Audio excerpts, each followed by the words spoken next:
Shalom Bapak Ibu Saudara-saudari yang dikasihi dan mengasihi Tuhan. Bersyukur untuk kasih setia Tuhan di dalam hidup kita sampai saat ini. Mari kita sebelum membaca merenungkan firman Tuhan, kita berdoa.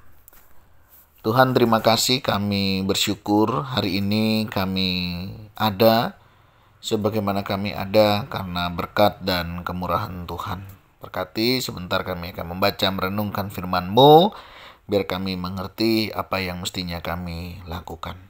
Kami berdoa di dalam nama Tuhan Yesus Kristus. Haleluya. Amin. Ayat bacaan kita hari ini terambil di dalam kitab Amsal.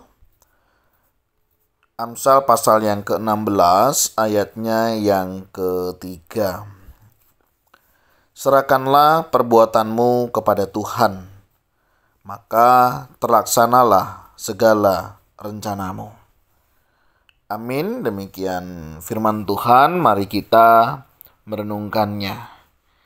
Kalau kita melihat Amsal 16 ayat yang ke-3 ini, tentunya ada banyak hal yang kita bisa pelajari ya. Di mana Amsal 16 ayat ketiga ini boleh dikatakan ya, mengajarkan kita untuk menyerahkan semua perbuatan dan rencana kita kepada Tuhan.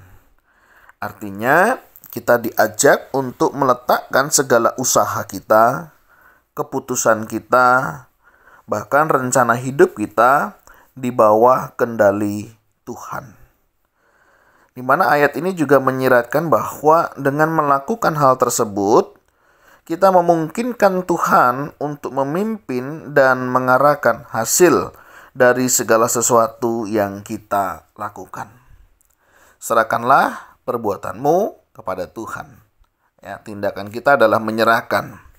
Tindakan Tuhan, terlaksanalah segala rencanamu. Jadi ini menjadi satu bagiannya. Apakah hari ini begitu ya, kita sudah menyerahkan rencana hidup kita kepada Tuhan untuk kita boleh mengalami rencana Tuhan di dalam hidup kita. Nah, Bapak Ibu Saudara, mungkin ada yang di antara kita bertanya, mengapa sih kita harus menyerahkan ya segala sesuatunya kepada Tuhan? Yang pertama, kita perlu menyadari ya, kita memiliki keterbatasan. Kita seringkali memiliki rencana dan ambisi pribadi, tapi kita juga harus mengakui bahwa keterbatasan kita dan pandangan kita itu terbatas. Menyerahkan rencana kita kepada Tuhan merupakan cara kita mengakui bahwa Dia memiliki kebijaksanaan dan pemahaman yang lebih dalam dan lebih baik dari kita. Ini yang harus kita akui di dalam kehidupan kita, bahwa kita terbatas, tapi kita punya Allah yang tidak terbatas. Sebagai yang terbatas, mestinya kita ya mengandalkan yang tidak terbatas.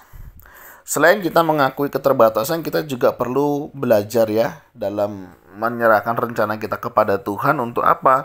Kita belajar mencari kehendak Tuhan.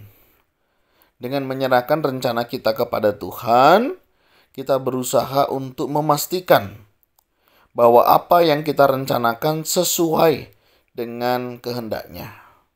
Kita percaya bahwa Tuhan ya tahu apa yang terbaik untuk kita, dan tentunya Dia memiliki rencana yang lebih besar daripada yang bisa kita bayangkan.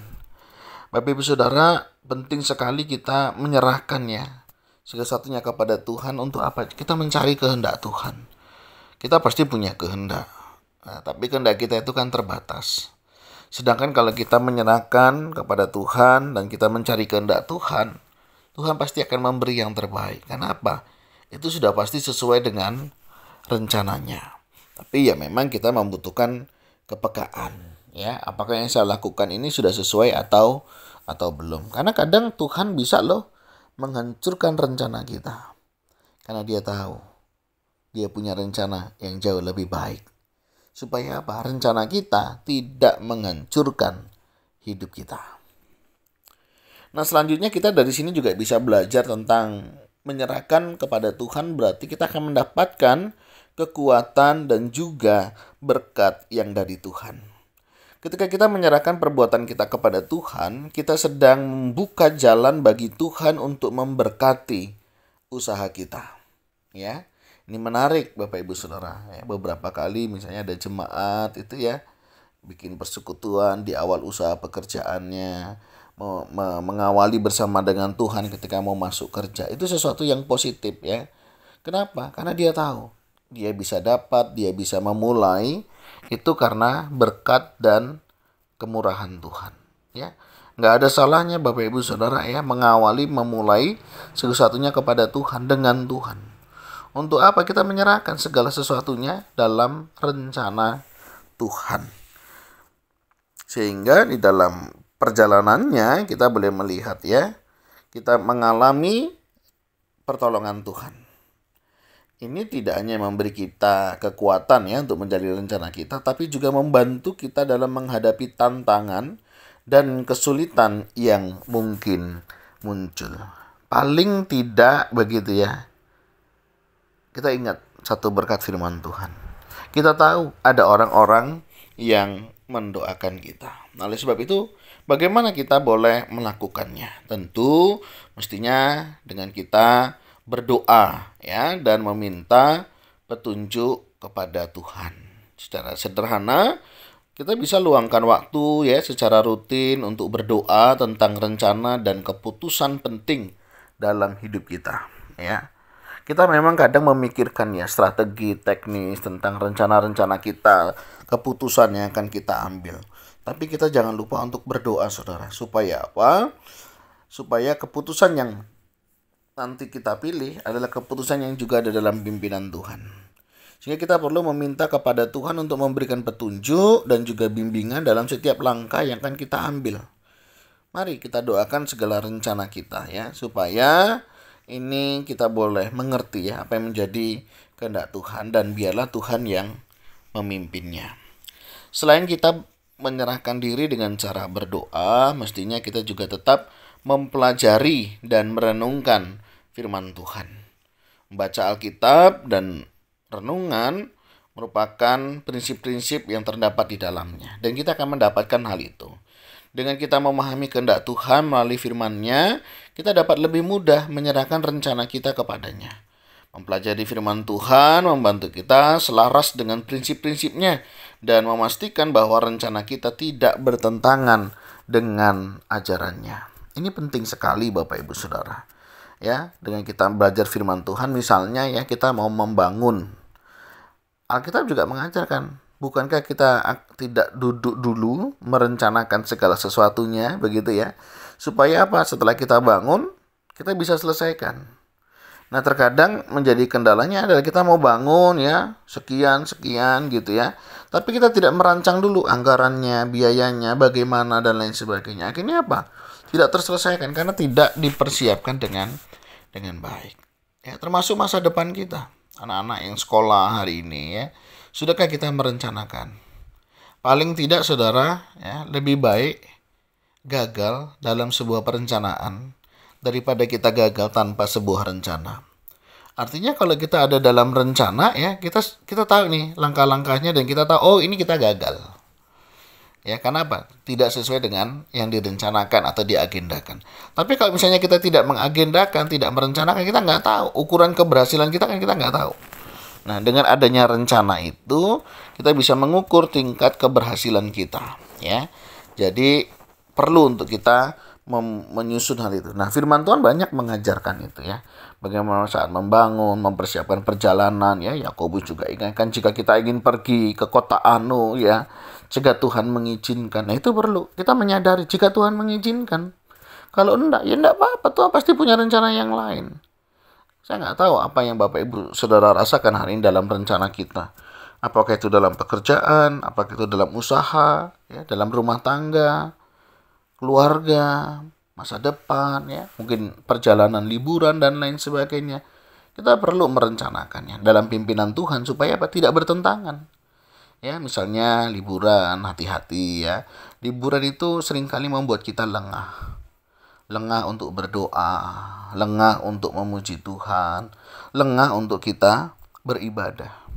Ya, hati-hati. Walaupun Saudara liburan, jangan lupa ibadah. Itu penting. Jangan liburan kita lupa ibadah, lupa saat teduh, lupa baca firman ya. Itu sangat mungkin terjadi. Karena di saat-saat seperti itu kita seringkali lengah ya. Nah, selanjutnya kita perlu mengambil langkah-langkah dengan iman. Setelah kita menyerahkan perbuatan kita kepada Tuhan, rencana kita kepada Tuhan, mari kita ambil langkah-langkah yang sesuai dengan kepercayaan dan keyakinan kita bahwa Tuhanlah yang memimpin.